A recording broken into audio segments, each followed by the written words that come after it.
Pesquisas em Enfermagem e Nutrição, do podcast Bibliotecando em Enfermagem e Nutrição. Você está ouvindo a terceira temporada da nossa série Trazendo Informações de forma simples e descomplicada, onde conhecemos o que pesquisadoras e pesquisadores dos cursos de nutrição e de enfermagem desenvolveram nos programas de pós-graduação da Unirio.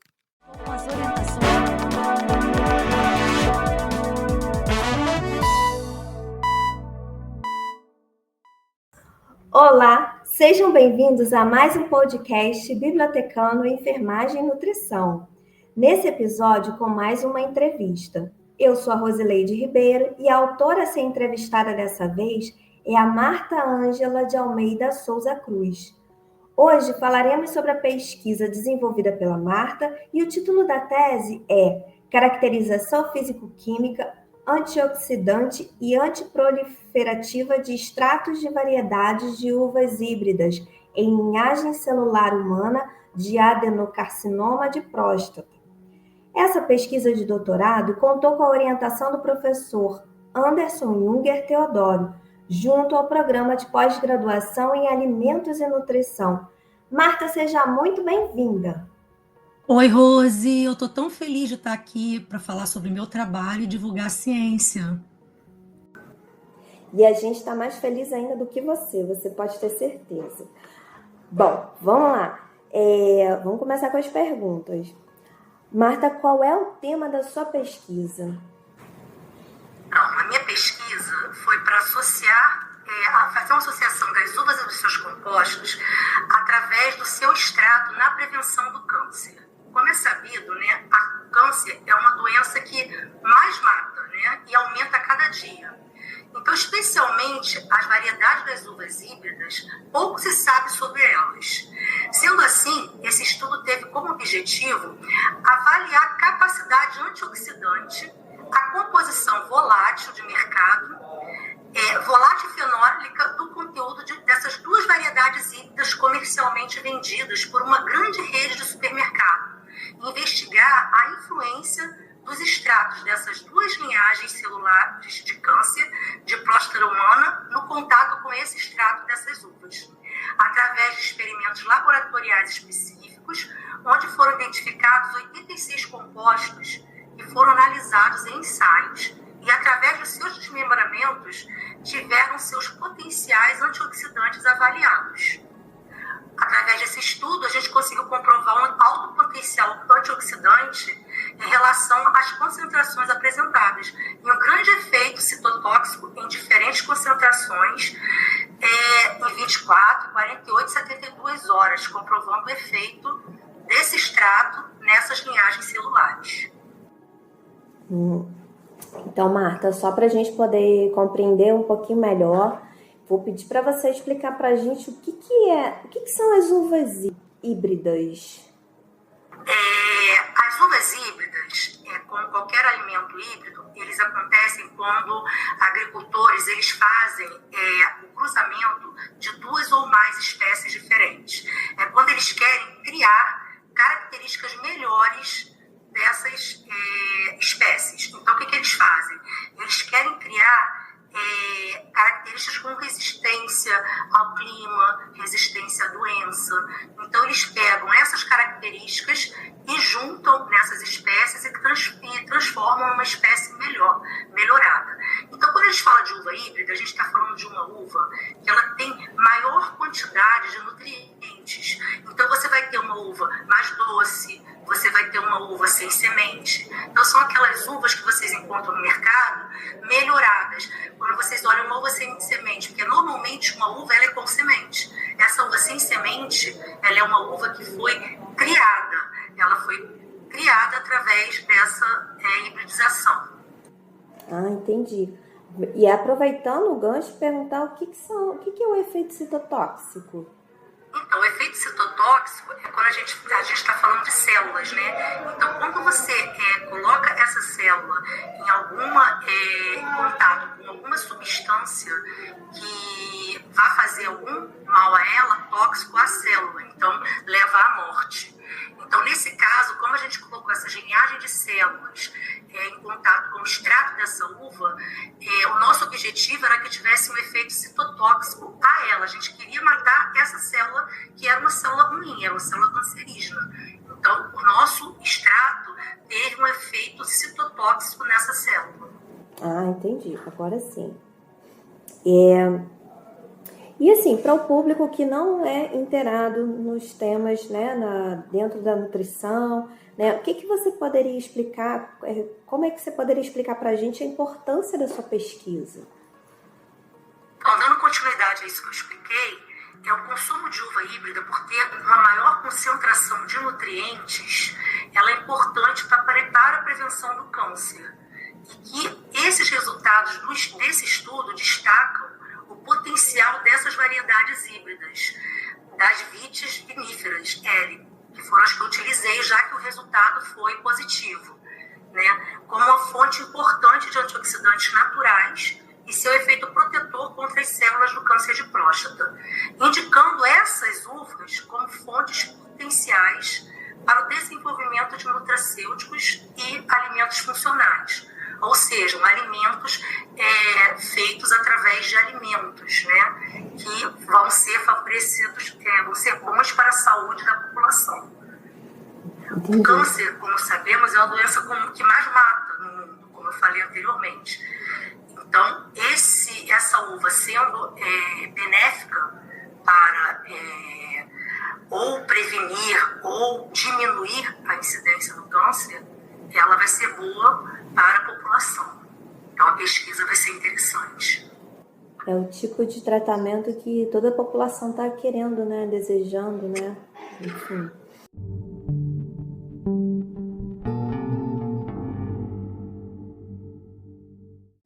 E qual foi a parte mais difícil na elaboração do seu trabalho, Marta? Então, o meu trabalho especificamente foi a pandemia. Durante a pandemia foi a fase que eu estava no experimento. Então, assim, normalmente a fase experimental é a fase mais difícil do pesquisador, né? Que é quando você tem que ir para o laboratório, quando você fica ali persistindo na pesquisa, porque assim, a gente está lidando com célula humana, então você depende de toda a condição do laboratório, que tem temperatura, o meio de cultura, que tem que ter toda a alimentação necessária para a célula. E aí você tem que estar todo dia nas horas específicas para alimentar a célula, para estar lá. E todas as universidades estavam fechadas. A Unirio fechou completamente. E eu não tinha esse laboratório para trabalhar. E nesse momento, assim, eu não tinha contato com as pessoas, então para mim foi muito difícil. Então foi quando a gente acabou conseguindo uma parceria com a FRJ, e nesse momento teve um pesquisador que conseguiu abrir o espaço lá para a gente, e durante a pandemia eu consegui fazer os meus experimentos, só que sozinha, porque a gente não podia ter contato com outras pessoas. Então a gente tinha que higienizar todo o laboratório, eles deixavam a gente trabalhar, mas assim, cada pessoa sozinha no laboratório. Então, cada vez que a gente ia, a gente tinha que higienizar todo o laboratório, trabalhar, e quando a gente saía, a gente tinha que higienizar novamente o laboratório e deixar lá. Só que, assim, tinha toda aquela pesquisa ali que você tinha que acompanhar todo dia, toda hora. Então, às vezes, eu tinha que ficar no laboratório de, assim, 24 horas, né, para poder acompanhar o experimento, e saía e para poder deixar o outro colega entrar, e o outro colega também tinha que fazer o experimento. Então, a gente fazia escalas para poder cuidar do experimento do outro. Então, foi realmente um trabalho de equipe, mas foi uma fase muito legal, porque todo mundo se ajudou, mas eu confesso que foi muito difícil. Acabou que a gente conseguiu, porque todo mundo entendeu esse trabalho de equipe, mas foi um momento muito difícil, e eu acho que foi difícil para todo mundo, né, por conta da pandemia, mas para mim foi o momento mais difícil da minha tese. Imagino. E se tratando de uma pesquisa na área da saúde, Marta, quais são os grupos que você acha que podem ser mais beneficiados com esse resultado? E como? Então, toda a população, né? Tendo visto que se trata de alimentação, né, do alimento em si. Estamos falando de um produto que é de fácil acesso a todos, porque a uva você encontra no mercado, E como eu falei, eu utilizei 2 variedades que são vendidas num supermercado, que na verdade é um hipermercado que ele tem no Brasil inteiro. Então, assim, é de fácil acesso. E assim, vai ser benéfico para toda a população. Independente dele ser industrializado futuramente ou qualquer coisa, só o fato de você consumir a uva, você já vai estar utilizando para beneficiar a sua saúde. Qual o nome dessas 2 uvas mesmo? Essas uvas a Sweet Safira e a Sweet Surprise. Bom, Só que no mercado, para você poder saber, você vai ter que olhar a embalagem lá, aquelas letrinhas miúdas, né? Mas basta que você consuma uva sem semente negra, né, preta. Que, independente de ser a Sweet Safira, ela vai ser da família Vitis. Então, todas as uvas Vitis, elas são híbridas. Então, independente de ser a Sweet Safira ou a Sweet Surprise, elas são muito parecidas em termos de composição. Ah, tá. Facilitou. E eu pensando que eu ia encontrar facinho assim. Não, tem que olhar lá. E teve alguma experiência marcante durante esse período de pesquisa que você acha que é interessante compartilhar? Nossa, teve. Porque, assim, como eu falei, né, foi o momento da pandemia. Então, você imagina uma pessoa que está pesquisando, que trabalha com ciência, de repente começar a ver na mídia todo o marketing contra a ciência, né, dizendo que vacina não cura, que para as pessoas não tomarem vacina, que a ciência não é mentira. Então, assim, aquilo para mim foi muito ruim. Foi uma experiência muito negativa. Então, assim, eu queria estar dizendo de uma experiência positiva, né? Mas positiva a gente tem toda hora, graças a Deus. A gente tem aí a ciência o tempo inteiro mostrando só descobertas maravilhosas. Mas isso foi muito ruim, porque foi numa fase, como eu falei, que eu estava passando por uma dificuldade muito grande, que a gente estava ali tentando provar, né, que aquela tese realmente era positiva, que ia dar certo, que o meu objetivo ali ia ser confirmado. E estavam lá dizendo que a ciência não servia para nada, que não adiantava tomar vacina. E isso, para mim, foi muito marcante, negativamente. É muito bom falar sobre isso, né? Porque a gente está aqui divulgando um trabalho científico, porque a gente acredita que é importante mesmo sair dos muros da universidade. E porque todo cientista ele sabe a importância do seu trabalho, mas realmente, no momento em que se descredibiliza, né, todo esse trabalho, deve realmente causar, no mínimo, uma tristeza, né? Chorava. Sim. Porque a gente estudando, e eu trabalho, né? Então, assim, você junta o trabalho com pesquisa, com estudo. Então, assim, e aí quando você olha as pessoas falando aquelas coisas, você realmente fica muito triste. Sim, imagino. Bom, então vamos lá para a 6ª pergunta. Como é que você poderia resumir as conclusões de maior destaque da sua pesquisa? Mediante esses dados, né, apresentados na pesquisa, que eu acho interessante dar uma lida mais a fundo, sugere que as amostras desses extratos elas podem desempenhar importante papel nessa redução, tanto na redução, como na modulação, como no controle da progressão do tumor, né, que acontece na indução da multiplicação dessas células, que podem ser capazes de diminuir a viabilidade celular, de modo que seus compostos inibam o crescimento e a proliferação celular dessas linhagens estudadas. Então, assim, a gente pode não só matar algumas células, como a gente pode diminuir o crescimento dessas células, de modo que seus compostos possam influenciar na multiplicação dessas linhagens, né? Então, mas mesmo assim, a gente sugere que outros estudos com esses compostos, através de ensaios clínicos em animais e humanos, que não foram feitos nessa pesquisa, essa pesquisa a gente só fez em tubo de ensaio, né, em placas, das células. Só que a gente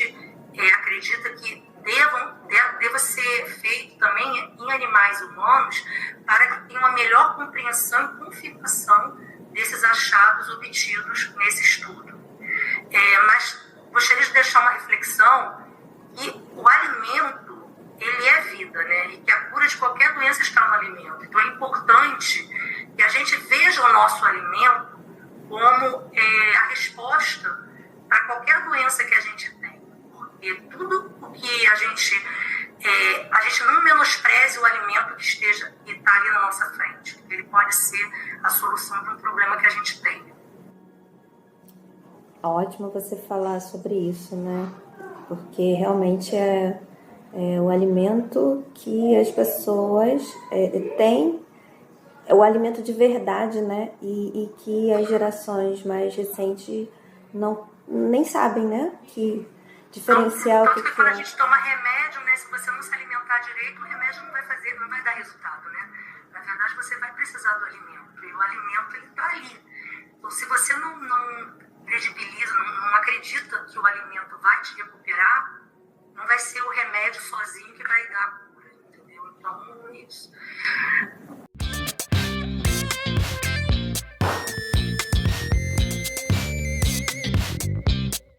Bom, Marta, a partir do seu repertório, da sua experiência com a pesquisa, qual seria o conselho que você acha que vale a pena dar para os colegas que estão nessa fase da preparação da pesquisa?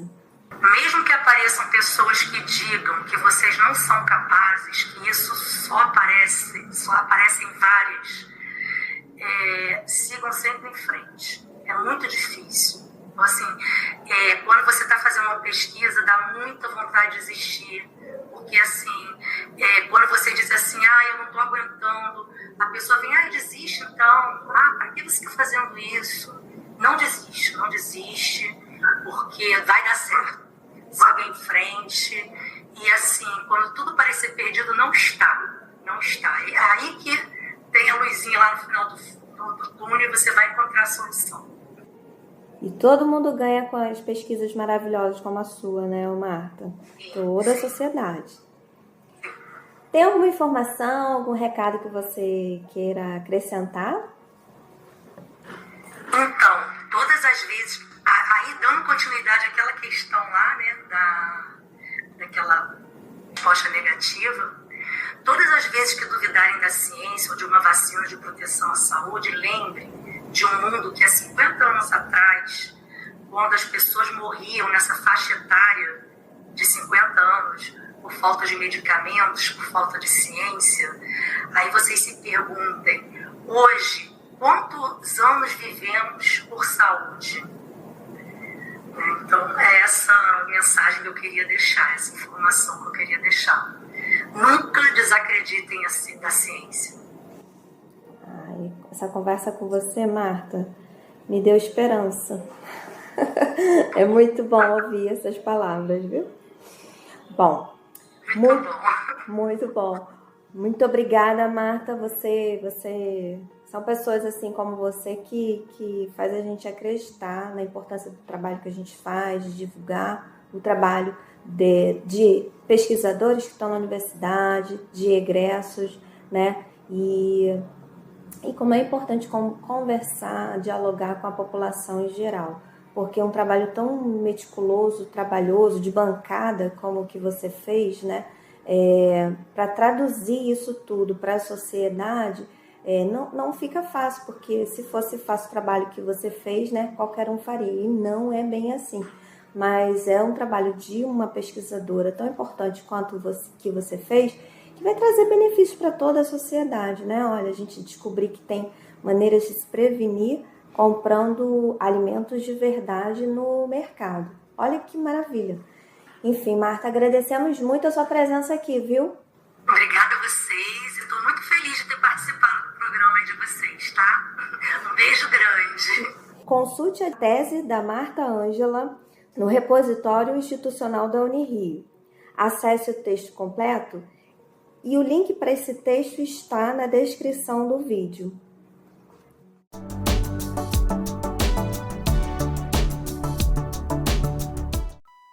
Esse foi mais um episódio da terceira temporada da série Pesquisas em Enfermagem e Nutrição, do podcast Bibliotecando em Enfermagem e Nutrição. Com a presença da Marta, nós tivemos o segundo episódio. E, se você gostou desse vídeo, dessa conversa, acione o botão de joinha. Você também pode fazer algum comentário sobre alguma impressão sobre o que você ouviu nesse diálogo. E sinta-se à vontade para se inscrever no canal BCN Rio e nas demais redes sociais da biblioteca. Obrigada por nos ouvir.